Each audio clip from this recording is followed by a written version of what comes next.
मैं आपका चेहरा याद रखना चाहता हूँ। जब एक इंटरव्यू में नाइजीरियन अरबपति फेमी ओटेडोला से पूछा गया कि सर आपको क्या याद है कि आपको जीवन में सबसे अधिक खुशी कब मिली? फेमी ने कहा, मैं जीवन में खुशी के 4 चरणों से गुजरा हूँ और आखिरकार मुझे सच्चे सुख का अर्थ समझ में आया।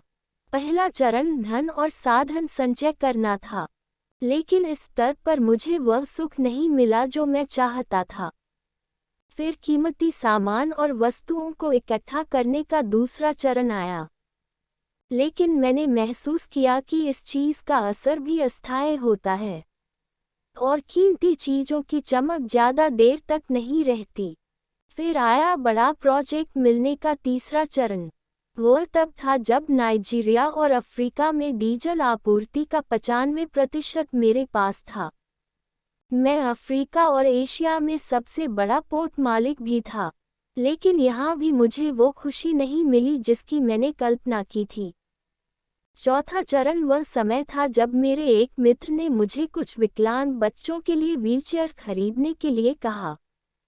लगभग 200 बच्चे। दोस्त के कहने पर मैंने तुरंत 200 व्हीलचेयर खरीद ली, लेकिन दोस्त ने जिद की कि मैं उसके साथ जाऊं और बच्चों को अपने हाथों ही व्हीलचेयर सौंप दूं।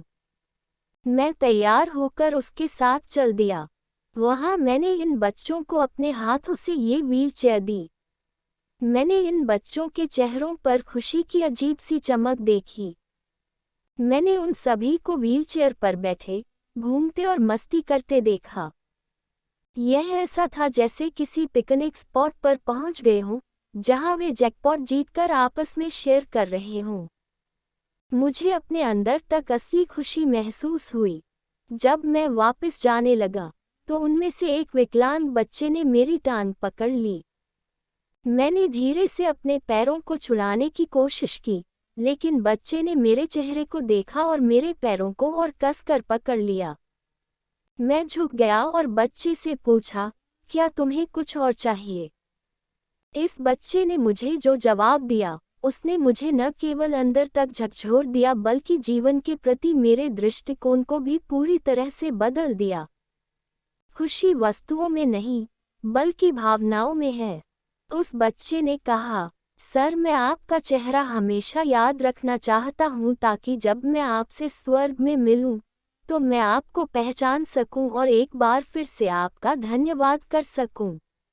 उपरोक्त शानदार कहानी का मर्म यही है कि हम सभी को अपने अंतर्मन में झांकना चाहिए और यह मनन अवश्य करना चाहिए कि इस जीवन और संसार और सारी सांसारिक गतिविधियों को छोड़ने के बाद आपको किस बात लिए याद किया जाएगा।